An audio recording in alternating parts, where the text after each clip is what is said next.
Welcome back. This is the Word with G podcast. I'm your host, Greg Leonard, and today we're here to preview the NFC Championship game, Packers versus the Seahawks. I'm going to give you two X Factors, one from the Packers, one from the Seahawks, and we'll look at what will be different this time around from the Week 1 matchup, where the Seattle Seahawks defeated the Green Bay Packers 36-16.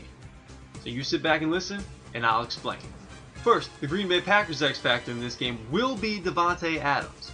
As we know, Jared Boykin was the number 3 wide receiver coming into the season, but now that responsibility has changed and it's on Adams' shoulders. The rookie has emerged. He's come up huge in big games this year, i.e. New England, i.e. Dallas last week, and he's put together a very, very solid rookie season. 38 receptions, 446 yards, 3 touchdowns. And his role is only growing as the season goes on. Like we alluded to, the big games, New England, 6 catches, 121 yards with a drop touchdown. Could have been a lot more and a better line. Against Dallas last week, 7 catches, 117 yards, and a touchdown this time. And I believe they're going to utilize him the same way this week as they did against the New England Patriots back when they faced them with the 2 good cornerbacks. This time, the 2 good safeties for the Seattle Seahawks are going to be what's going to be standing in their way. So if Davante Adams can find himself on 1-on-1 matchups against the 2nd or 3rd cornerback for the Seattle Seahawks, I expect Aaron Rodgers to take advantage of that. Seattle's X Factor this week, I believe, is going to be utilizing their wide receivers. Percy Harvin in the first matchup was able to be very effective with the wide receiver sweep and the reverse plays. He was also the leading receiver last time, 7 receptions, 59 yards, 4 carries, 41 yards. They don't have him. They shipped him out to the Jets. Who's going to step up in his place? Will it be Doug Baldwin? Is it going to be Jermaine Kearse or Ricardo Lockett? They need to try to keep Green Bay on their toes defensively. Do something else. Utilize one of these wide receivers. Maybe have one of them throw a pass. Maybe have one of them on a reverse. They need to do something with these other wide receivers. So now what's going to be different this time around? As I alluded to, as we know, they faced each other in Week 1 of the season for the season opener back in September. For the Packers, it's going to be the rookies. Corey Linsley, Clinton-Dix, Davante Adams, and Richard Rodgers. These guys have all had a season worth of experience under their belts now.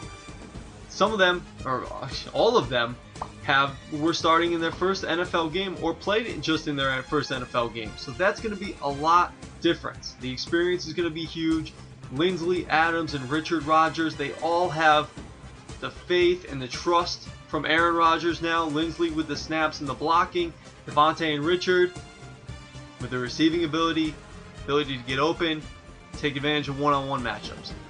Clinton-Dix in the first matchup started the game, had a decent game, had his only sack of the year in that game, had a couple pass defending, but he missed a couple key tackles in that game, whether it be on Russell Wilson, whether it be on wide receiver, whether it be on Marshawn Lynch. But he turned it around and became the 2nd leading tackler for this team. So I look for him to have a little bit better of a game and be more confident coming into this game than maybe he was in the first week of the season. No Percy Harvin, as we alluded to, shipped off to the Jets. We'll have to see what happens. The other wide receivers stepping up. Brandon Mebane, their defensive tackle, also on IR with a hamstring injury, not going to be playing. Obviously done for the year. That might open up some holes for Eddie Lacy. Luke Wilson, the tight end for the Seattle Seahawks. His first 14 games of the season, nothing to write home about. 17 receptions, 191 yards, and 1 score. However, the last 3 weeks, last 3 games, 9 receptions, 239 yards, and 3 touchdowns. Yes, that's in the last 3 games. You heard that correctly. So that he's definitely going to be a factor. Russell Wilson has more trust in him. He had a huge game against Carolina in the last week in the divisional round of the playoffs. So I look for, Russell Wilson to utilize Luke Wilson, no relation, and I think the Packers are going to have to put in one of their athletic linebackers, whether it be Barrington, Clay Matthews, or maybe a safety in Morgan Burnett or Clinton-Dix on it, because he will be a factor in this game, especially with no Percy Harvin. And finally, Aaron Rodgers. Still probably the best quarterback, definitely is the best quarterback in this league, and probably the MVP of the league. And instead of being on 2 healthy legs in this matchup, he's rolling on 1.5 healthy legs. But since the injury, he's had nothing less than 108.1 passer rating. He's had a total of 860 yards passing, 6 touchdowns, and of course, no interceptions. So Aaron Rodgers, still the MVP, and looking good. So this has been the X Factors and what will be different in the NFC Championship game, Packers-Seahawks. Stay tuned. In my next video, I'll give you the keys to the game for either team to be successful. This is the Word with G podcast. I'm your host, Greg Launard. You sit back and listen, and I'll explain. Catch you next time.